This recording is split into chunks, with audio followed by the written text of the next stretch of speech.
going with this breaking news, your reaction to it, standing by the Venezuelan people, as we say we are, by not standing by this guy who has not represented them. What do you say? Well, no, look, I've read about it, and Maduro's got a record that's pretty bad. He's a dictator without a question. He's supported by every dictatorship firm, country around. China, Russia, Turkey, you name the authoritative governments. I mean, all the people that we disagree with are supporting him. So it's really the good against the bad, democracy against the tough guys.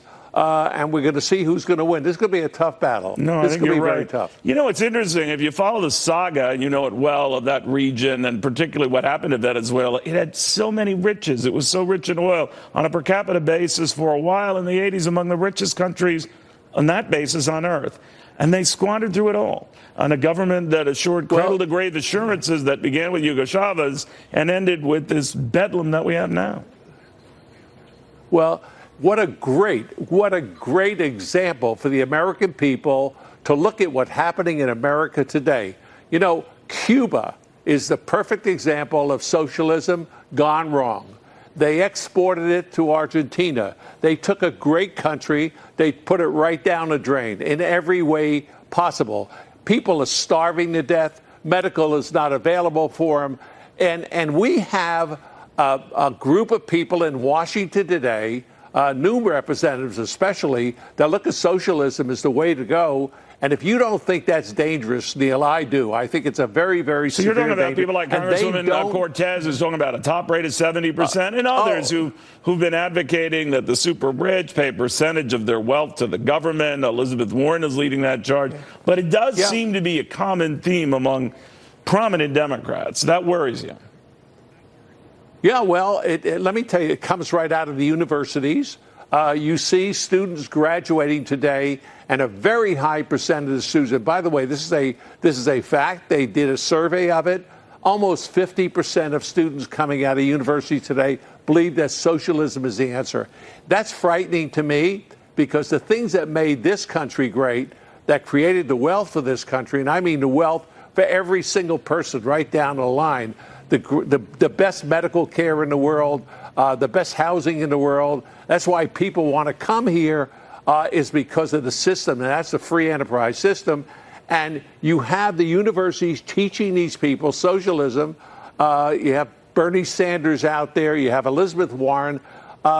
You think that there's danger over the hills. I wonder if the American people, and I'm talking about all the people that don't watch Fox and don't read the Wall Street Journal, but read the New York Times and every other newspaper around the country, watch NBC and CBS. I don't think they're getting this message at all, and I don't think they understand how the brink of where we're standing today. Well, they on the brink of a go disaster. back and say there was a time with those higher rates. I was going to give you their spin on this, and we did okay. And then I'm thinking about you and Ken Langone when you founded Home Depot.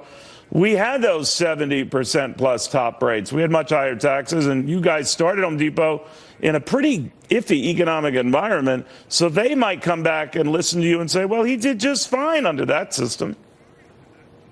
Yeah, but the system changed. Hey, look, the best example of that is Kennedy. I mean, Kennedy realized that high taxes were going to kill America. Look at England, UK, before Margaret Thatcher came in. But he still kept them high. I mean, the taxes that Kennedy had, I mean, you're right. He did bring it down from the 90s, and we were suddenly in the high 60s when all was said and done. But they're much higher than Reagan they are now. Brought it down. Absolutely, absolutely. Yeah, but do you worry that they come back and say, we didn't have this vast chasm divide between the rich and poor back then, and that's when rates were much higher, you say?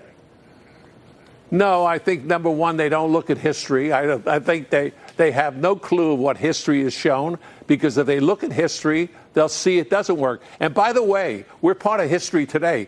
History, the now, where are we today? Today we have the best prosperity in the world.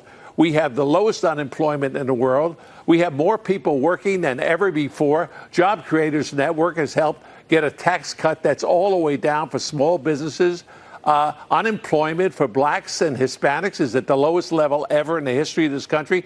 So why you don't have to go back far. To go back to right here, right now. that why would you want to take that formula where there's prosperity, where jobs are out there for people, where people could pay their own way, take care of their family? Why would you want to change that? What do? Take dumb pills every morning? I mean, that's probably what they do. All right, so you're not looking forward to see what's going to come of this. I don't think, given the numbers and the fact that Democrats might control the House, they don't control the Senate or the presidency, but this populist pitch does resonate with a lot of folks. How do you defend that as a rich guy, that the system is just fine? Well, I like you not think of me as a rich guy. Remember, I grew up in a tenement in Newark, New Jersey. I understand that, but you're quite rich now. So I'm rich today because I broke my back getting there, Neil. And you know what? Everybody in America should have the opportunity to get to where I am. But more importantly, was the millions of people that have their jobs because of the Home Depot. I'm talking about millions of people who are supporting their families. So, look, the economy is great. I think that we have to maintain it where it is, and that's where it is. It's such a great country that you and Ken started this gazillion-dollar enterprise, and neither of you were remotely handy. So touche to you. All right. Thank you very much, Bernie. All right, let's get the read on all these developments right now. When House Intelligence Committee member, a guy closely scrutinizes in the presidential sweepstakes as well, I might point out, Democratic Congressman Eric